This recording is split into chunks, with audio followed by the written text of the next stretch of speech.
What do productive leaders or CEOs do all day?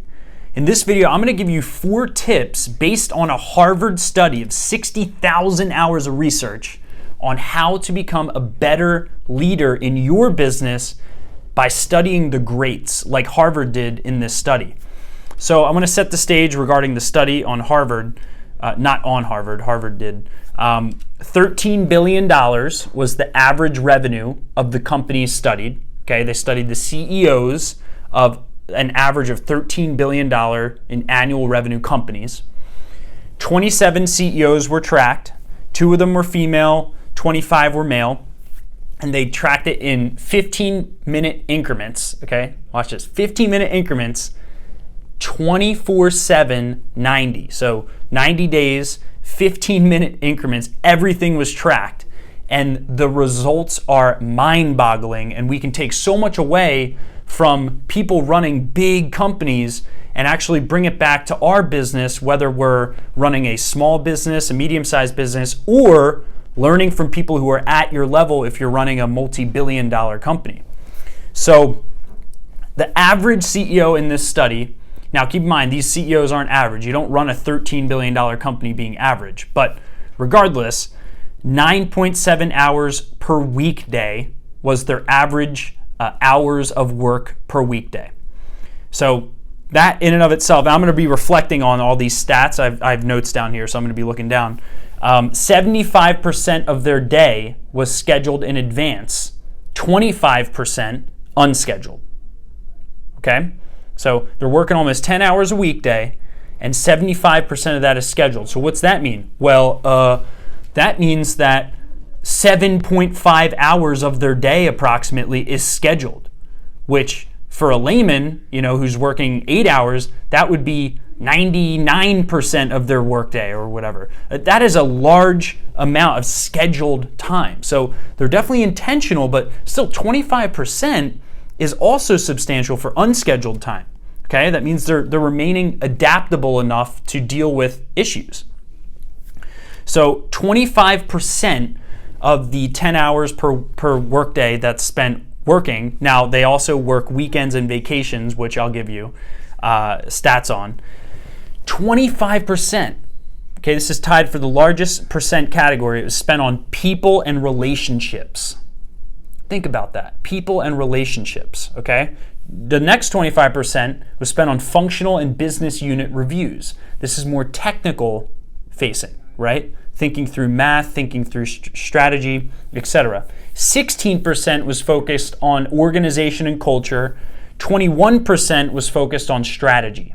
Okay? Now, only 1% was on crisis management, okay? And 4% was on mergers and acquisitions, 4% was on operating plans. So, and I'm going to give you a list of takeaways after we go through the stats, but just think of that. 25% spent on people and relationships. Okay? So many people building businesses, especially small businesses, see this light at the end of the tunnel for like automating their business and not having to deal with people, but yet people running $13 billion companies are spending 25% of their day, which is 2.5 hours a day on a 10-hour workday. Wait, am I right there? Yeah, 2.5 hours a day on their workday with people and relationships. Okay? So think about that. CEOs worked an average total of 62.5 hours per week. Okay? 48.5 hours per work week. Okay, when you do 9.7 times 5. But here's a fascinating thing. 79% of weekend days CEOs spent working. Now, 79%, an average of 3.9 hours daily for weekends. So over the course of a Saturday and a Sunday, they're usually working about 8 hours, 4 times 2, right? 3.9 times 2. 70% of vacation days, they worked. Now the average for vacation days is only 2.4 hours per vacation day. The average amount of sleep per night is 6.9 hours per night. So I'm going to go into the takeaways again, but 48.5 hours per work week, 62.5 including weekends, vacations, that average over a 365 period is how they did it. after they studied the quarter, they then multiplied that by 4 and then whatever, divided by how many days there are in a year. What we can tell here is that, well, if you want to be an impactful CEO, you got to work, right? Now, if you want to be a 4-hour work week CEO, you're probably going to have less impact, and therefore you probably won't be required to work as much. But these people who are having a $13 billion impact on the economy, they're working a lot. They're working weekends, they're working vacations, they are on call for their success. Very important. 72% of their time, I thought this was mind-boggling, spent in meetings. Okay, 28% was alone time.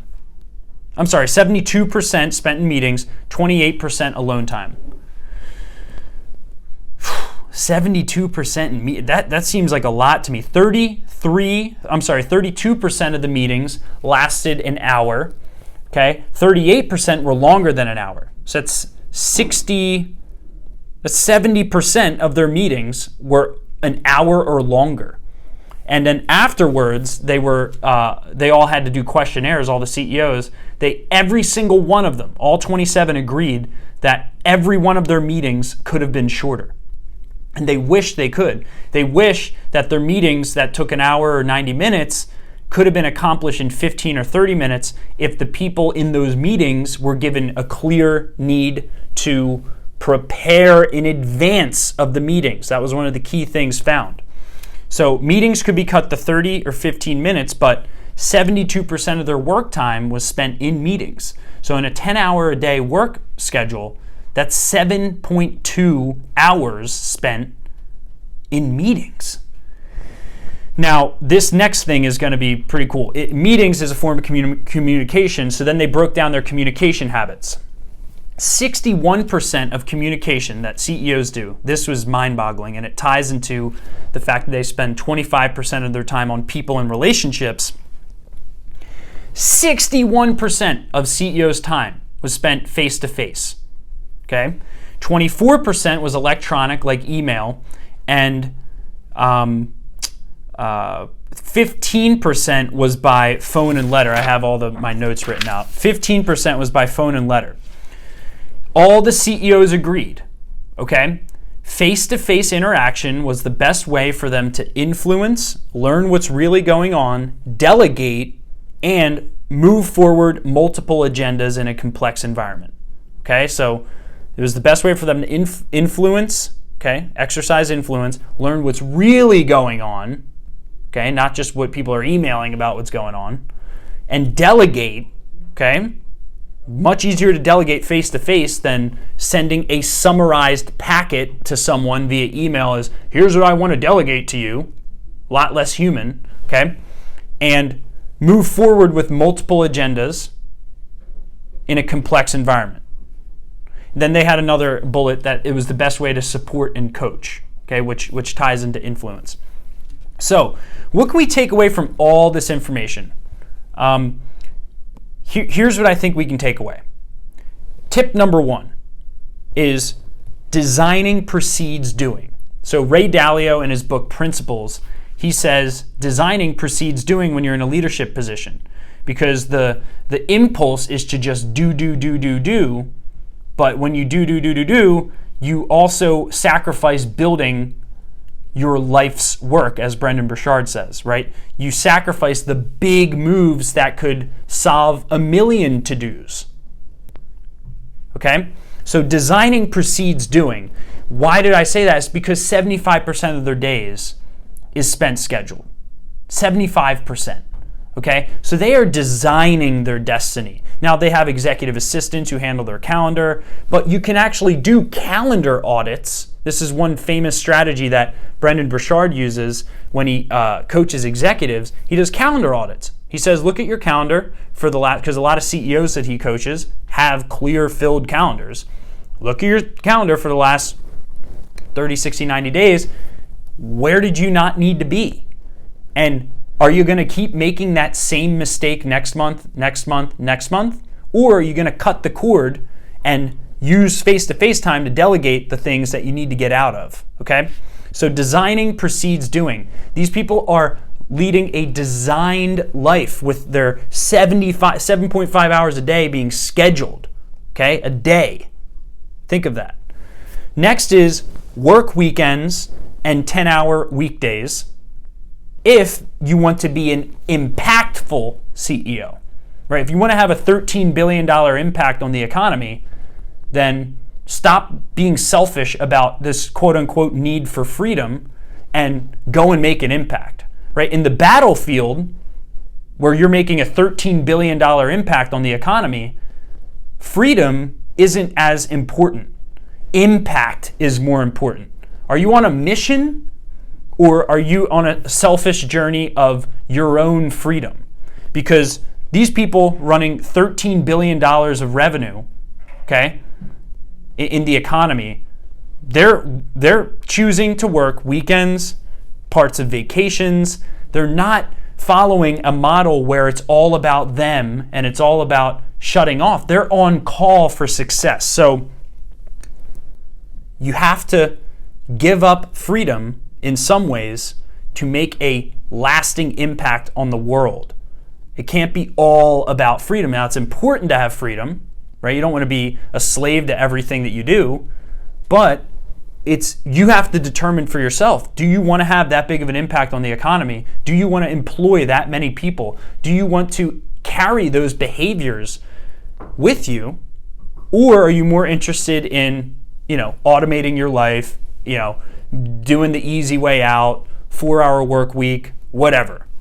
You have to make that decision, but I'll tell you this, the CEOs studied here, they are militant about working hard, but they're also militant about their free time. But it's just not frequent. That's all. It's just not frequent. Like, for example, Jack Dorsey, in one of the articles I read, he did a sabbatical for mindfulness 7 days of the year, but then he's on call the rest of the year, right? Bill Gates, he does 5 days where he goes in a cabin, locks himself in a cabin for 5 to 12 days sometimes, and reads. But then he's on call after that. And especially building his company, he was on call. So work weekends and 10-hour work days if you want to be an impactful CEO, not just a freedom-oriented CEO.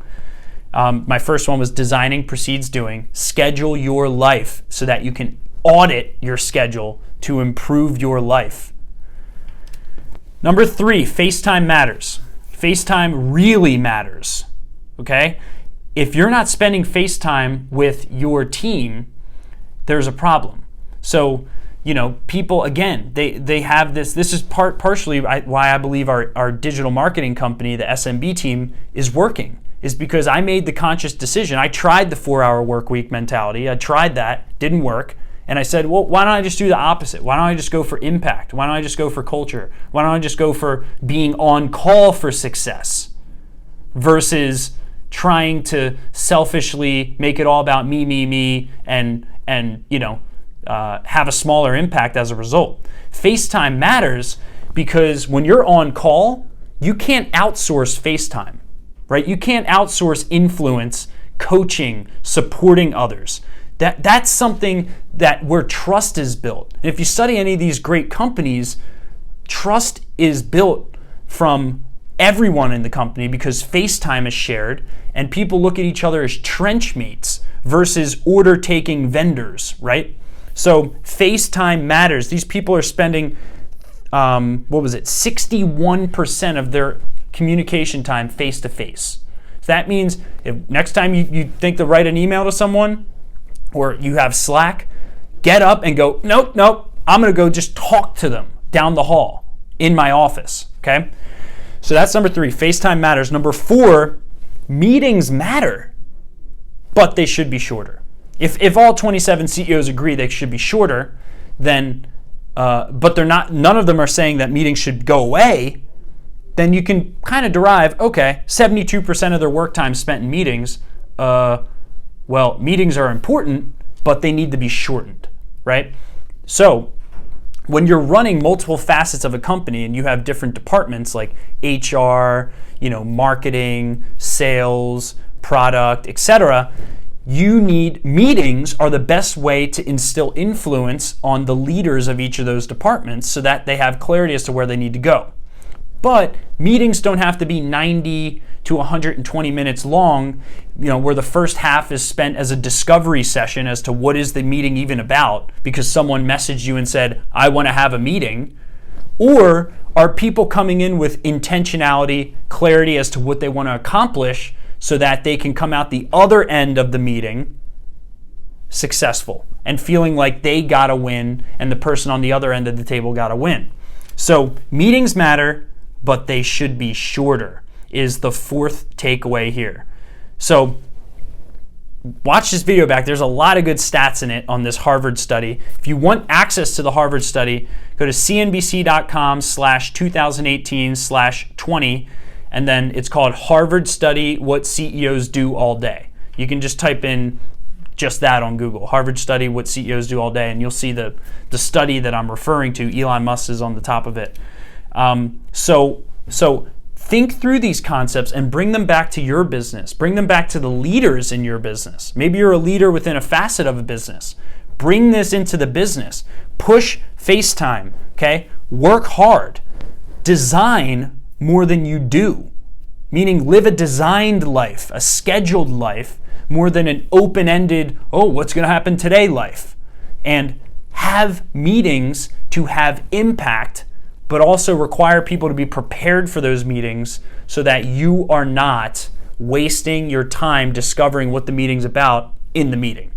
Okay, so I hope that this video was valuable. Subscribe to our YouTube channel if you want more content like this. We have tons of information on leadership, marketing, digital marketing, etc. SMB Team, my company, is a digital marketing group of experts. We do very high-level lead generation for businesses nationally. So if you're interested in getting a marketing consultation from myself or someone on my team, just go to smbteam.com, smallmediumbusinessteam.com, and get that process started just by submitting your information. We also have a great email list, which you should subscribe to, where we give free marketing updates and leadership updates every day to your inbox. Also, like this video, comment on the video if you want me to go deeper into any specific topic in this video so that I can be of more value to you in the next one. Thank you so much for your time, energy, and attention. Make it a great day.